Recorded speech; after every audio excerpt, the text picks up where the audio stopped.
Don't shop for car insurance until you hear this one secret. Every day, insurance companies adjust their rates for one reason or another. They are constantly adjusting the prices for coverage, which means today, Company A has the best rates. Tomorrow, Company B. It's just like buying an airline ticket. How can you possibly know which company is the best match for you on any given day? Easy. Call We Speak Insurance. With their patented technology, We Speak Insurance matches thousands of consumers with the top insurance companies in America. We Speak Insurance is continuously updating the insurance companies and their formulas. Call We Speak Insurance and you'll know which insurance company is the best match for you. If you've just received your renewal, you bought a new car or moved, We Speak Insurance will connect you with the best company for you. Today, get the best match whenever you shop for car insurance. Call We Speak Insurance. 855-901-5258. 855-901-5258. 855-901-5258. Blog Talk Radio. Saddle up your horses.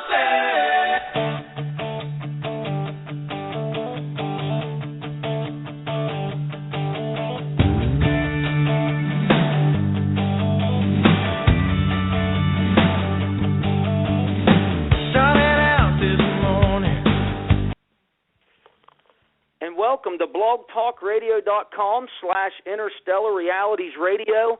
I'm your adventurous host, Stevie Leidig, and it is March the 16th, year of our Lord, 2015, and we're coming at you live, as always, from deep in the mountains of Appalachia here in western Pennsylvania.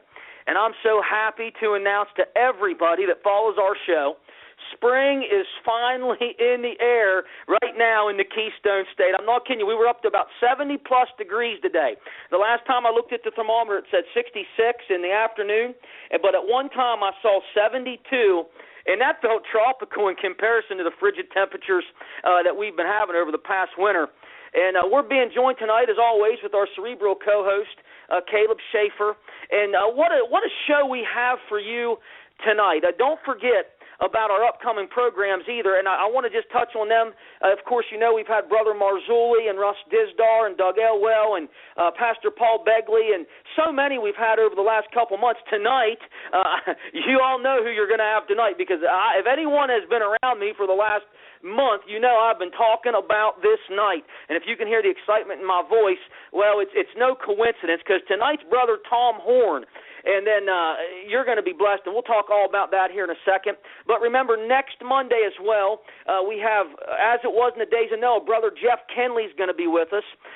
We have Dr. Michael Lake coming up very soon on the show, and so many other authors and speakers and lecturers and people that are going to just fascinate you with the information they bring to the table. But as I said, for tonight we have a very exceptional guest and brother in the Lord, and he is none other than Tom Horn himself. Tom Horn is known far and wide for his tremendous research and teaching on what I consider to be some of the most enigmatic subjects that one could ever imagine. I mean, I've watched Tom Horn on television, YouTube, listened to him on the radio so very much. I've heard this man of God teach and expound on the critical issues of our day and how they relate to Bible prophecy. And what a blessing he has been to my life. I was just telling him I feel like a student of his ministry, and tonight's actually the first night I've ever physically got to talk to Tom on the phone, but we have emailed back and forth as we've been preparing for the show, and there are very few people, as far as I can tell, who do the kind of research that Tom Horn does. And the truth he is bringing out, it's absolutely lethal to the kingdom of darkness. I mean, he has a gift that just doesn't stop, and he has an ability to help others understand the very complicated subjects. I mean, if he can help me understand some of this stuff, and I've got a stack of books on top of my bookshelf right now that's almost touching the roof of my office, and it's just Tom Horn and all of his stuff that he has and other authors that are similar to Tom, which he's on his own level, in my opinion, in so many ways. But if he can help me understand this stuff, ladies and gentlemen, I'm telling you, he can help anybody. And before we launch tonight, I want you all to know that you can visit Brother Tom's website at RaidersNewsUpdate.com. And it's there you will find an incredible user-friendly website that is full. And I mean it's full of resources that are so intriguing and thought-provoking. Well, you just have to see it for yourself. Again, that's RaidersNewsUpdate.com. So if you're listening to this on MP3, as many people do, or you're listening on our YouTube channel, stop and go there right now and then bookmark it and make that one of your daily visits. Frequent that site because we're in days and times where you need this kind of information. Tom Horn is on the cutting edge of researching end-time events that are happening right now. And I don't want to take up one more second of his time. So, ladies and gentlemen, we welcome right now. I'm not even going to take our little sound intro. I'm not even going to do our little jingle right now. We are going right to the man of God that's joining us here on Interstellar Realities Radio. And again, I don't want to take up one more second of his time. So, Brother Tom Horn, it is a true honor to have you here tonight.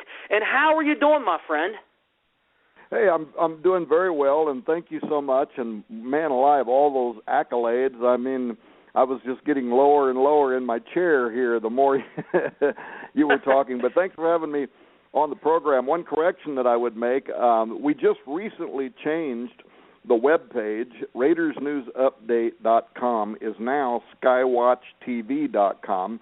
So if a person goes to RaidersNewsUpdate.com, they'll just see an ad there to click on it to follow it over to SkywatchTV.com. We had to produce a new website because, well, for a lot of reasons. One, because Raiders News Update was built on an old frames-based system, and more, as you know, people today are using all kinds of smart devices and tablets and smartphones, and your websites have to be mobile ready.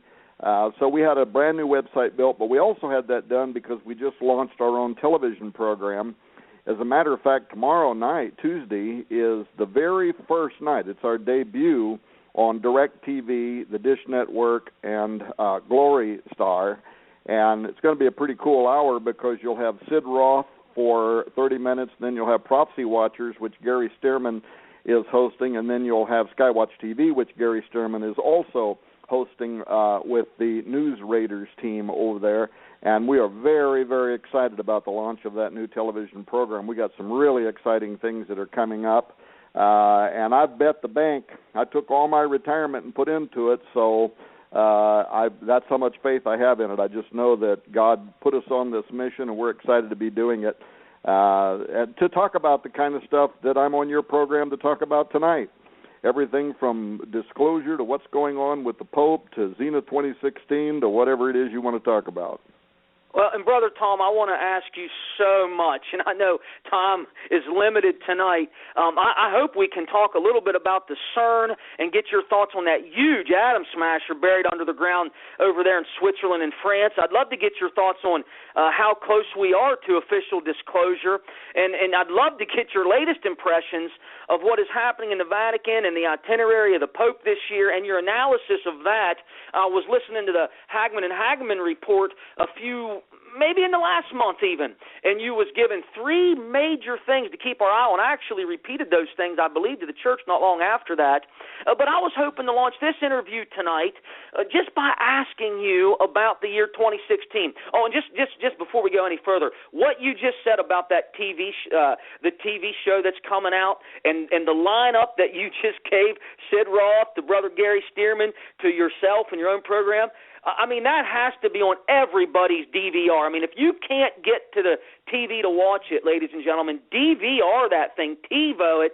I'm telling you, this is a critical hour we're living in right now, and people need to hear this information. But back to the subject at hand. I was hoping so much to launch with the year 2016. Now, you have written a book titled Zenith 2016, and that title alone is compelling, and it gives me a natural curiosity for the book. But I guess my first question is, would you tell us about this book, Zenith 2016, and why you wrote it, and what does it mean? And I'll just sit back with the rest of the listening audience, and I'll enjoy the ride tonight. Okay, I'm happy to do that. And one final thing about Skywatch TV and TiVo and all of that, we also are setting up a Roku channel. We've had a lot of people that have asked us to do that, so if they don't want to have to DVR the program, they'll be able to do that. And then finally, every week when the 30-minute television broadcast plays, the next day that same television broadcast will be on our website and on our YouTube channel. So if they miss something, they'll be able to see it. Now, to the subject of Zenith 2016, it's very curious because this goes back, you're actually like into the mid-2000s, and there were a lot of New Agers out there that had started talking about the end of the Mayan calendar, and it's going to end in the year 2012. And I wanted to know, if there was anything to that, or why were they talking about it? Why were there so many people that were convinced that the world was going to end in 2012? And I started doing research, and I found that there was actually parts of this that the New Age community was not talking about at all, but that was really, I thought, of the utmost importance, and that is that the prophecies that they were kind of referring to from the Maya came from the jaguar shaman, but what they weren't pointing out was that he was a convert to Christianity. As a result of the Spanish invasion and the missionaries that came in, the Mayan prophet was converted to Christianity, and when he gave forth his prophecies, he was mixing, he was upgrading Mayan thought to blend it with biblical apocalyptic literature, prophesying, talking about a final world order that would give rise to what he called two great men. Now, by the way, this was written in the Mayan language. It was in the book called the Council Book of the Yucatec Maya. It was translated into English by an academic, and in that book was where I found this jaguar referring to the year 2012. But here's what was important. They were not saying that it represented the end of the world. What they were saying was actually more interesting than that. They were saying it represented the end of an era, or what many of us evangelicals might call a dispensation in time, that was then going to give birth to a final world order.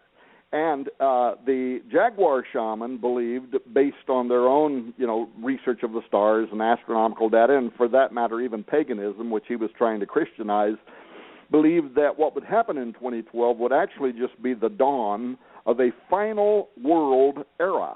Well, when I discovered that became interesting to me, and I started doing a great deal of research into this idea around 2012. I started sending emails to all of my friends that happen to be Bible scholars and prophecy experts, and also university teachers and people that I had known over the years. I pastored for 25 years, and I was an executive in the Assemblies of God for about 9 years, and I came to know an awful lot of people around the world. So I'm emailing all these people, and I'm asking them if they make anything of this, if they do they see anything in it in prophecy. And mostly I was getting back a lot of answers that were my own opinion at that time, and that it was really just a bunch of poppycock, a bunch of New Age wackoism that didn't really have anything to do with biblical prophecy. But then, all of a sudden, some dominoes started falling. And as a result of my research, I started finding that there were numerous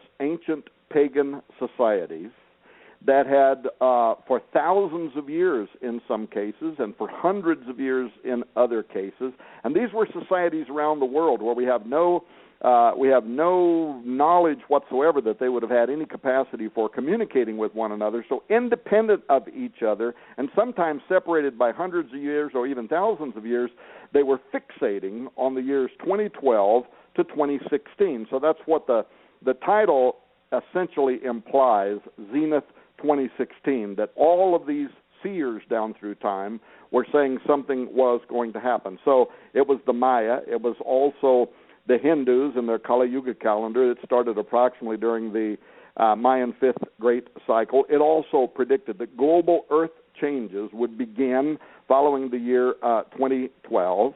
And then I found that even here in early American history, the Cherokee Indian tribe, they too had a whole series of frenzied revelations and prophecies about 200 years ago, during the 1800s, 1811 to 1812, I think. And these are in scholarly works in university.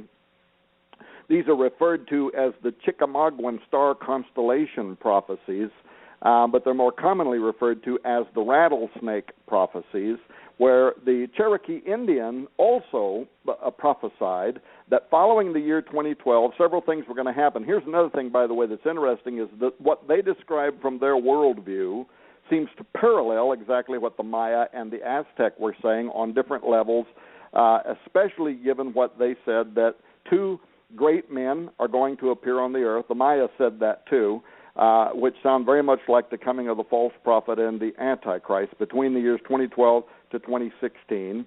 This would be followed by chaos. The Chickamauga star constellation prophecies say chaos in the Pleiades. They're talking about metaphysical chaos in the Pleiades and in the Orion constellation. And both of those constellations are connected to, on the Orion side, to Osiris, the god of the Egyptians, the Pleiades to Apollo, the god of the Greeks. And those are the two deities, of course, that are incorporated on the Great Seal of the United States of America and tied to the prophecy about the second coming of Apollo, which we also talk about. So that caused my eyebrows went up. Here's the Cherokee Indian talking from their own worldview, but referring to astronomical phenomena that is also incorporated on the Great Seal and other various prophecies that have been picked up by these different disparate organizations and cultures and societies down through time. And they saw that following the appearance of these two great men on earth, which the Maya also saw, that then their rattlesnake, their feathered serpent, their plumed serpent, would return to the earth. Well, that's exactly what the Maya and the Aztecs said. Quetzalcoatl will return, Kukulcan will return, the plumed serpent will return to the earth. So now I was starting to stack up through Mesoamerica, through the American Indian, indigenous tribes and peoples around the world, that some of these from thousands of years ago, some from a couple of hundred years ago, they all focused for some reason on this period, 2012 to 2016. Then I got an email from J.R. Church before he died. And because he had been one of the guys I had emailed, I said, do you know anything about this? Do you see any connection? So finally he emails me back and he says, hey, Tom, he said, did you know that in the Zohar, which is, of course, the most important work of Jewish Kabbalah, mysticism, and for people that don't know what the Zohar is, this is a really important Jewish mystical document. It was written in medieval Aramaic about 700 years ago now, and it's got all this mystical commentary about the Pentateuch, the first 5 books of the Bible, the Torah. But there is a section in the Zohar that J.R. wanted to point out to me that I'd read it, but I'd never put 2 and 2 together. And he said, Tom, open up the Zohar on your desktop. So I put on my headset. I've got J.R. Church on the phone, and I've got him wearing my headset. I open up the Torah on my computer, and he said, the Zohar, on my computer. And he says, now go to Volume 3, Section 34, which is the Ve'era section of the Zohar. And he says, now open up the subsection called the Signs Heralding Mashiach, or in English, the Coming of the Messiah. So I open it up, and he starts walking me through it, and lo and behold, right here in the Zohar, it talks about how in the year 5773, which is the Jewish calendar, in the Gregorian calendar that we find, that would be the year 2012 to 2013, because their calendar year starts in the new moon of 2012, goes into 2013. And it starts talking about how during that period of time, the Messiah, Mashiach, is going to make himself known quietly to the Orthodox priests, the people in Israel that might be behind the building of the next temple and that sort of thing, but not yet to the world, but that sometime after 2012, 2013, and before 2016, he is going to make himself known to the nations of the world. I was just beside myself about this, that we have the Maya, we have the Aztec, we have the Cherokee Indians. Now we've got Jewish priests 700 years ago naming the exact same period of time, that 2012 to 2016, something's going to happen. Then I went from there and I discovered the 800-year-old prophecies of Rabbi Judah ben Samuel, who also focused on 2012 to 2016. Then Chris Putnam and I, we worked together to write Petrus Romanus. We also wrote the book Exa Vaticana, and right now, in a few weeks from now, we're releasing the most powerful of the 3 books. This book's called On the Path of the Immortals, and it is literally going to shake foundations. It's the most extraordinary research. In fact, it's so big, I've sent film crews to Arizona, to the ancient Anasazi dwellings. We're going to do a 6-week televised special report. I'm going to be doing major media. I'm going to be on the Jim Baker program here this week talking about it. I mean, it's just extraordinary what the findings are.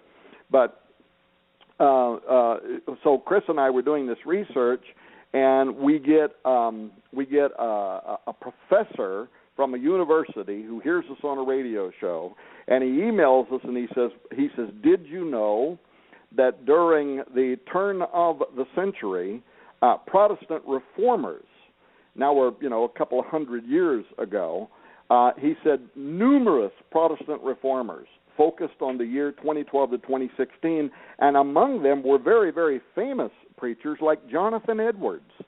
And we followed up on this, and we actually went to the Yale University, got copies of letters that Jonathan Edwards had written. We reproduced some of these in our books, in which he predicted that the Antichrist and the false prophet would appear on earth sometime between the year 2012 to 2016. But before we were done, we had actually turned up 24 volumes of books, magazines, the Theological Dictionary of Princeton University from the 1800s, all of these kind of documents in which Protestant reformers were also saying that between the year 2012 and 2016. So the reason behind the title of that book and why I had to write it was I had this avalanche of information that I suddenly had landing in my lap. And my big question was this, not whether the prophecy of the popes or any of these other prophecies, not whether they were inspired divinely or demonically, but why? That was really the big question. Why did so many cultures all around the world for so many different ages of time tend to focus on this very period that we are living in right now? We're right in the middle of it. We're in 2015. So, and then combine that with what's happening with the blood moons, 2014 and 2015. So all these different things that are happening all around the world right now just compelled me to have to write that book. And I should say one other thing, and then I'll shut up, but that book was one of the only times where I've actually had opportunity to essentially block myself out from the world, cancel all of my speaking arrangements, and spend an entire year actually thoroughly investigating a subject matter. And by the time I wrote that book, I literally had tens of thousands of pages of research information, and then I had the opportunity to take the time to write it like I wanted to. And people all over the world have said that it's my magnum opus, that it's the best book I ever wrote. And I don't know if that's true, by the way, or if I've ever even written anything that is great. But I certainly was intrigued by this phenomenon concerning these year dates and why so many cultures focused on it. Well, Brother Tom, I tell you, as I've been working my way through Zenith 2016, I believe it's a book that everybody needs to read. I mean, just the opening, just the information in the very beginning of the book about the Founding Fathers and some of the things that it's hard to swallow at first. I mean, especially when you're raised a certain way, and I know you understand what I'm saying there, then you start discovering some of these things, and you're like, man, but it was a little while ago, before I even read Zenith 2016, that I started realizing that there was a real conflict at the beginning stages of our nation. Before the Declaration was even signed, revivals had broken out in the colony, and it's almost like we became a Christian nation in spite of the efforts of many powerful men to make us something different. It was like the revivals were breaking out in the colonies as these men of God were thundering the gospel, and it seems that is why we have the Christian heritage that we have. It's more because, and this is how I've kind of received it in my research, it's more because of the men of God that had the power of the Holy Spirit, was preaching the word, And, man, this nation just went into revival around the time of the framing of the Declaration of Independence. I just found that so fascinating that there was a real spiritual battle in this country before the pen was ever put to the paper in the State House in Philadelphia.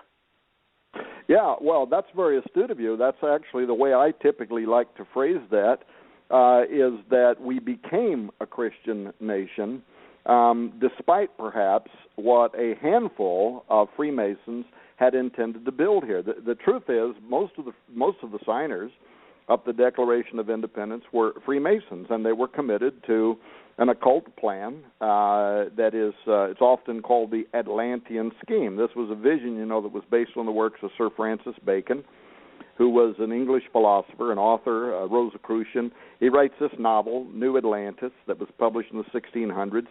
But it portrayed a very specific utopian vision, and there were very powerful members of secret intellectual societies throughout Europe that were very committed to building a new kind of democracy based on the enlightened grandeur of ancient Atlantis as it had been described by Sir Francis Bacon. In fact, there's a Newfoundland stamp. You can look this up on Wikipedia and even see this Newfoundland stamp that is a picture of Francis Bacon on the front of it, talking about how he is the pioneer of the order that will be established here in the United States of America, because the intellectuals in Europe realized that things were too entrenched there. They were never going to be able to establish what they wanted in that country, but they looked here at the New World, America, as a place that was unimpeded by political realities entrenched in their own homeland. And you can read the writings of the Freemasons themselves. Manly P. Hall, who is widely considered Freemasonry's greatest philosopher. He was a 33rd degree Freemason, and he goes into detail about how the early founders of this country were committed to that Atlantean scheme. So that happened to be a fact, and so I typically phrase it the same way you have, that there might have been a small handful of people who were very powerful in the sense that they were in politics, and these were attorneys, and they were highly placed in various positions throughout the government. Thomas Jefferson, of course, wanted Washington, D.C. to even be based after the Roman pantheon, which was dedicated to all pagan gods. So there was a lot of that influence. But what was happening outside of those pristine halls was the Pilgrim movement, which was giving birth to a great awakening here throughout this continent.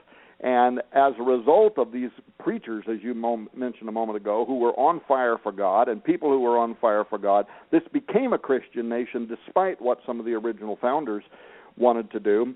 And throughout the history of this nation, God has saved us from ourselves more than once. I think, frankly, we're standing again right now today at a crossroads. If you look at our relationship with the nation of Israel, if you look at our relationship with the church, if you look at the persecution that's coming upon those who are truly born again right now, who are being told that they're going to have to get in line with certain agendas, or they could have their churches taken away, or they might not have the opportunity to be able to preach, or they could get arrested, or whatever. This is happening around the world. It isn't just ISIS over there along the Euphrates River that's trying to fulfill end times biblical prophecy. There's also an institutionalized side of religion that also is aligning to persecute those who would be truly born again. But here's the upside to that story. That was also true just before every great awakening. If you go back and look at the first great awakening, second, the third, every time it looked like there was no hope, the church is dead. And what happened? All of a sudden, the fire of the gospel somehow was ignited in the hearts of young men and women who became powerful preachers, who became anointed to preach the gospel. And the Apostle Paul gives us the key for national transformation. It is not in the hands of politicians, but rather the Apostle Paul says, I'm not ashamed of the gospel of Christ, for it is the power, and that's the Greek word dunamein, from which we make the word dynamite. It is the explosive power of God, and that's what changes people's hearts. It won't be It won't be dominionist efforts to vote in the right person to be our champions in some political quarter, though we may have some kind of responsibility, right, for voting for moral good or voting against immorality or evil. But that's not what changes nations. What changes nations is radio programs like this and other people whose hearts are filled with the passion of the Holy Spirit and who become preachers of the gospel of Jesus Christ. That's what changed. You know, the disciples went out from Jesus rejoicing that he had given them power over supernatural darkness. And no matter how the powers that be tried to suppress the preaching of the gospel by imprisoning them or martyring them, the more they tried, the greater the church grew, and the greater the church, the stronger the church became, until finally one day the devil said, "This isn't working," and they turned, to Constantine, who Christianized the church and gave it political favor, and that was when the power of the gospel was lost for a while. But this is really the history, the cyclical history of the world and nations, is that people forget God, they grow cold, the church becomes anemic, and then something happens. Usually it's going to be some kind of trial, war, recession, something that then puts people back on their knees, and then they start praying again, and then they become powerful again.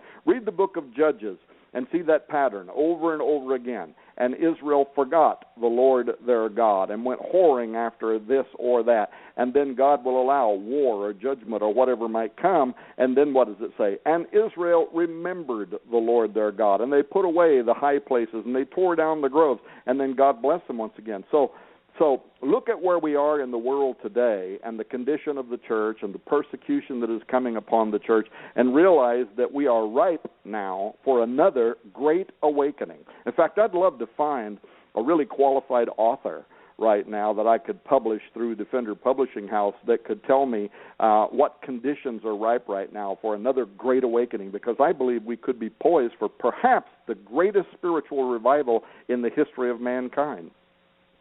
Well, and I think that scares the godless sect of the government to the point where they'll lose sleep, because that's one thing that Capitol Hill doesn't have an answer for. There's no backup plan. There's no contingency. I mean, if a real, true revival breaks out, that tips the scale, doesn't it, Brother Tom?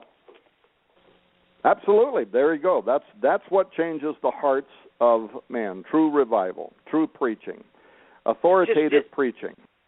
Absolutely, and it's just I just want to talk about so much. You know, I was reading a headline, just switching gears here. We touched on Zenith 2016. It's 10:30. We're on the East Coast here in blogtalkradio.com/interstellar realities. I'm about just bouncing off the walls to have Brother Tom Horn on this show tonight. I can't even hardly contain myself, and I got so many things to talk to him about. So let's just switch gears here, and let's talk about this Hadron Collider, this atom smasher that they have fired up again as of Friday the 13th. Interestingly enough, and there's all sorts of speculation about this. What do you know about this, Brother Tom? And does it have any correlation with the Tower of Babel in some way? Yeah, well, let me talk about that. First of all, I should make everybody understand that I'm not even a theoretical physicist, let alone a physicist, so I'm not qualified to talk about it much of the scientific side of the Large Hadron Collider. I also need to let you know I have another program that I have to do in about 25 minutes from right now, too. But here's it's always, for me, it's always the metaphysical. You know, we were talking a moment ago about, or I mentioned a moment ago, the prophecy that's on the Great Seal of the United States of America, which was borrowed from the Cumae Sibyl's Novus Ordo Seclorum prophecy involving the return of Apollo at the end of time, who would give birth to this new golden age that I think the Maya and everybody else were looking forward to. But how many know that Apollyon, the destroyer, is actually related to CERN, the Large Hadron Collider? And how so? Because CERN is located, as you mentioned a little bit ago, there on the borders of France. And it's located in an area that's called Saint-Genès-Pouilly. This is a township, actually, in eastern France, on the border of Switzerland, which you mentioned. and it's nestled there in the foothills of the Jura Mountains, Lake Geneva. But this Puili, this is an area that had been first established by the Romans, and it was named Apaliacum. Apaliacum, taken from Apollo, and this served as literally a location for a temple to the god Apollo or Apollyon, who's listed in the book of Revelation as belonging to the king of the hybrid fallen angel creatures. In fact, I was just now, as you were talking, I was trying to find some notes that I had been making earlier today, which I wished I could find now and can't. But today I was reading Revelation 9 again, and you know how it talks about Revelation 9:13, the sixth trumpet blows and the angels are released from the great river Euphrates. Now, why is that important? Because that's the very area that the Islamic nation is operating in right now. The Euphrates, runs from the mountains of western Turkey down through Syria, Iraq, the Persian Gulf, and so the literal stomping grounds right now of ISIS, who are very much apocalyptically driven. They want the armies of Rome, to meet them in Dabiq. That's any kind of an infidel army. That might be the United States and coalition forces. They're trying as much as they can by beheading on television and all those things they're doing to outrage the nations of the world, to draw them into a battle because it's part of their apocalyptic belief system. They believe, like we Christians talk about Megiddo and Armageddon, and this is going to come at the end of a tribulation period when God intervenes on behalf of the Jewish nation and destroys the armies of Antichrist. But in the Muslim Islamic faith, the Sunni and Shia faith, that's reversed. That's what happens first, and it happens in Dabiq. That's why they've named their magazine Dabiq, that they're going to enrage all the nations, and then the nations are going to gather together in Dabiq, where they're going to be slaughtered somehow, either by nuclear bomb or whatever it is they're going to do. They're going to wipe them out, and then their caliphate's going to swing a spread across the earth. Ultimately, this is all going to result in the return of their, first the Dajjal, which is their version of the Antichrist, and then their Mahdi. And, of course, Jesus Christ, they say, is also going to come back, and he's going to spear the Dajjal and help the Mahdi to, let this righteous army sweep over the world. But today, I was reading about this. I thought, man, the very grounds, what is the chance that the very grounds that ISIS right now are operating in is from the book of Revelation, the 6th chapter, but it's the 5th, the 9th chapter, 1 through 12, but it is the 5th trumpet, the one that blows before these angels are released from the great river Euphrates. That's where a mighty angel, having a key in his hand, comes down to the earth, and he opens the pit, and inside the pit, this horrific horde of locusts, transgenic locusts, come up out of the earth to torture the inhabitants of the earth. But it's there that it says that they have a king over them who is Apollyon, or as this ancient town here, which today is called St. Genus Poili, where CERN was built, was known as Apaliacum. This is literally an area where an ancient belief existed that this might be the place where the pit would open at the end of time. So of all places on the earth, why in the world would they have gone there where the demon destroyer, it was believed, would come up out of this abyss when it was unsealed? And then not only do they do that, they go there and they build the Large Hadron Collider, the CERN Collider,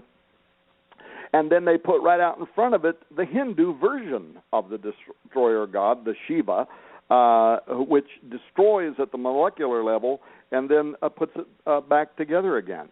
So now you mentioned the Tower of Babel. It is said that one of the possible locations for the Tower of Babel was actually directly over the presumed location of the Abzu, or the abyss.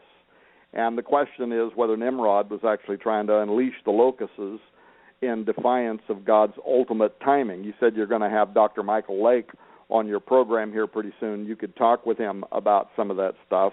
But Nimrod was deified as Apollo by the Greeks and Osiris by the Egyptians. and he is considered to be the same spirit that's going to return to the earth in the last days as the Antichrist. As a matter of fact, that too is discussed in the Scriptures. 2 Thessalonians 2:3, the Apostle Paul warns the Thessalonians that the Antichrist will be the son of perdition, and that is the Greek term apollyon, Apollo.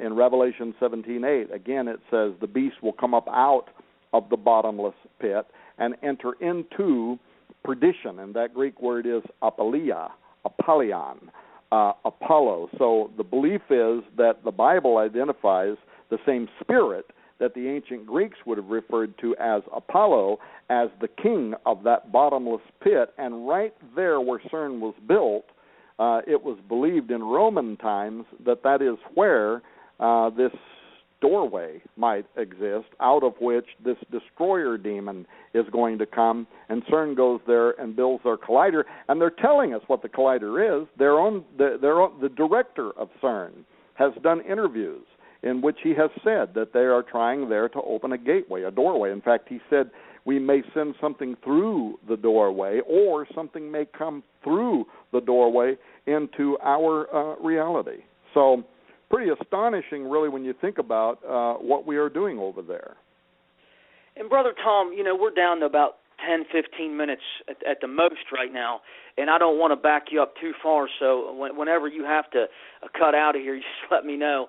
I hit a timer when you said about 25 minutes. I grabbed my phone and I started hitting a timer because I don't want to mess up your schedule at all. You're extremely busy, and we're just so thankful you could be with us for a small moment of time here tonight.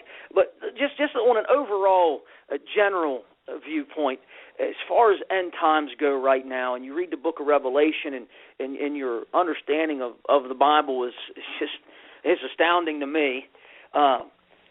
When you think about Bible prophecy, when you think about the end times, and when you think about where we are right now, how close is all this, Brother Tom, the return of the Lord, the rise of the Antichrist? What are you trekking with now? I hope you understand my question. Just like a general overview of what you're looking at, where you think we are on the prophetic timeline right now. Well, again, you mentioned that you were listening to a program the other day where I was talking about different things that I think that people ought to be watching for. I think maybe it was the 4 things or 5 things that I had listed that people ought to be watching for in 2015 that connect to this current Pope. I think that the Pope has put himself out there. I think that he definitely is one of the personalities that I myself am going to be watching. And why would that be true? Well, first of all, because any day now, this month, he is supposed to put forward an encyclical, which is a rare and important document, an authoritative document that is published by a pope, in which he provides moral guidance, but more than that, he speaks as the voice of God. It's kind of a vicarious filii Dei moment in which he is speaking as the voice of God on a moral issue. So this encyclical will be taken by all of the bishops around the world. It'll be given to all of the, the over 1 billion Roman Catholics in the world, and it will become a mandate, something that they have to believe in and something that they have to aspire to or something that they have to promote.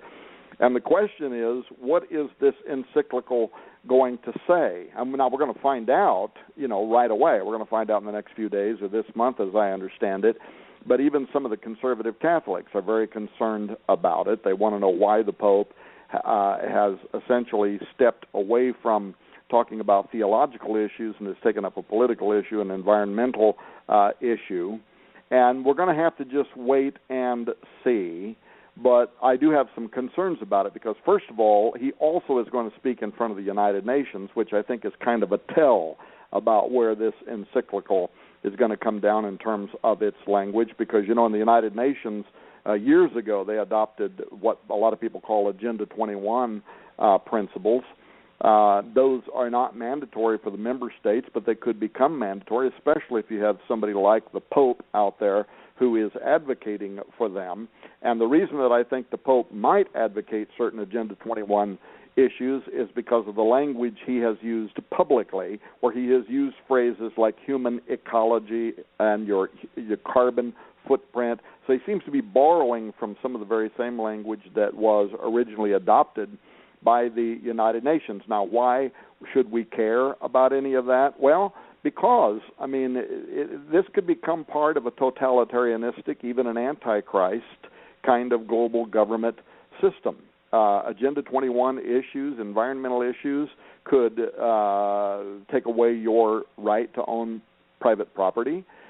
Even if you're allowed to own private property, it could restrict your use of that property, whether or not you could raise a garden, things like that, whether you could capture the rainwater off the top of your house to put it into a cistern so that you could use it for emergency uses. There are states already where people are fighting issues like that, but this originated with the United Nations Agenda 21 issues, but it could be even worse than that. Agenda 21 issues could limit how many children you're allowed to have, whether or not you're even allowed to have a car.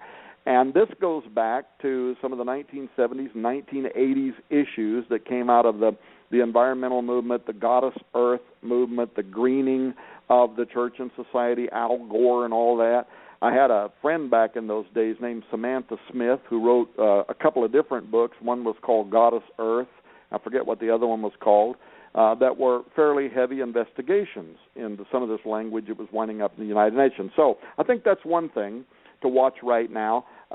One other part of this whole environmental question, however, could be whether the Pope would include language that takes this from the greening of the church, environmental issues and Agenda 21 issues, to the issues of Gaia, divinity. Some of the oldest pagan religions in the world and all around the world, and from almost every major ancient culture, was this belief that the earth is actually a living, sentient being to whom we owe devotion. And so the earth itself was literally worshipped as an entity, and that we were to be at one, not just at one with this entity, but it was idolatrous. We were to worship the entity. So in Christian centers, we might say that Christians would certainly have a responsibility to be good stewards of the earth, but stewardship is entirely different than worshiping the earth. We would say we could be stewards of the earth, but all of our worship and devotion goes to God, who uses the earth perhaps as an instrument to bless us with things like food and things like that, but we would never worship the earth. We only give devotion to God, where in Gaiaism, that whole role is reversed. The earth literally becomes the mother of God, and these are things, of course, in Catholicism that can get quite confusing. So that's one thing I think we need to really watch out for what's going to happen here this week, next week, when the Pope issues his encyclical. The second thing is he also has announced that he is this year going to call together a summit of all of the major religions of the world to work towards global unity. And that, too, is very prophetic, because I think that we're living in a time when a man of superior intelligence, wit, charm, diplomacy is going to appear on the world scene as a savior. And right now, this Pope has a 95% popularity rating. He's extraordinarily popular, more so than any man on the face of the earth today. He rates higher than everybody, including the presidents of nations. And he has something like a 70% popularity rating among evangelicals. So when this guy starts talking about calling all the major religions of the world together for purposes of global unity, you could literally be looking at the formation of a one-world church. And if I had time, I could describe how I think certain trigger events could work in favor of that would cause both the nations of the earth and the religious centers of the earth to temporarily at least lay down their differences and come together under one global umbrella. And I think this Pope would be right at the center of that. Very quickly, another thing, the Pope is not only going to address the United Nations, but he's also going to address a joint session of the United States Congress. This has never happened before. So we're literally talking about the merging of politics and religion, which I have believed all of my adult life is the platform on which the Antichrist will arrive. And then fourthly, there are conservative Catholics right now that are implying to me that this encyclical may include language that connects to what's called the many worlds theory. Now, this is a theory that is very much espoused by many of the Opus Dei level theologians in the Roman Catholic Church. It's what makes them talk about aliens, and we would accept them as our space brothers. A lot of that theology grows out of what's called many worlds. And if you might have seen the remake of that old movie, The Day the Earth Stood Still, the original version of that movie, the aliens come to the Earth because we're developing nuclear armament, and they want to warn us about that.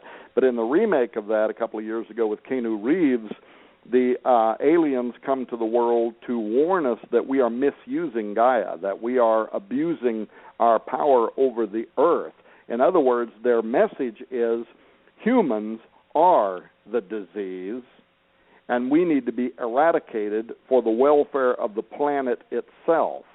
And I'm being told by some of my Catholic insiders that might somehow be cleverly written into this encyclical, and it kind of opens the door for something else that I think this Pope is going to do, and that is sometime I don't think he's going to do it in this encyclical. I think he might make a statement in the encyclical that later this year, this is what I'm being told, later this year, he's going to publish another paper. It might be an encyclical. It might just be a dogma that is issued by the Pope, or even issued by the Pope's University in Rome, and it's something he endorses. But the bottom line is it's going to have to do with astrobiology.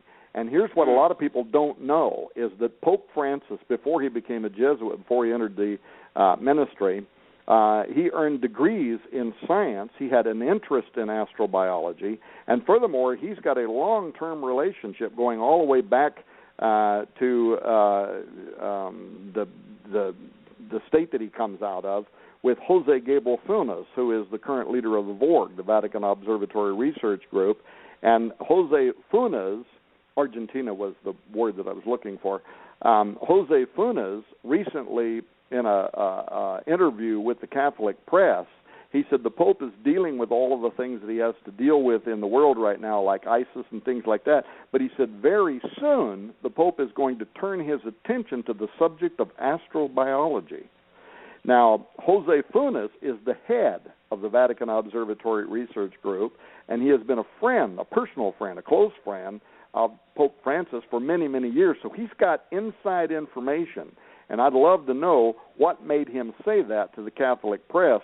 But the research that Chris Putnam and I have been doing from Mount Graham, and then, of course, we had to go back to Mount Graham, and the book that we're going to be publishing on the path of the immortals takes us right back to the astronomers from the Vatican and Guy Consolmagno, who I've interviewed now 5 times from Rome, and they are preparing doctrine right now at the Pope's University that goes through a process of being accepted and then becoming church doctrine that is spooky, to say the least, my friend.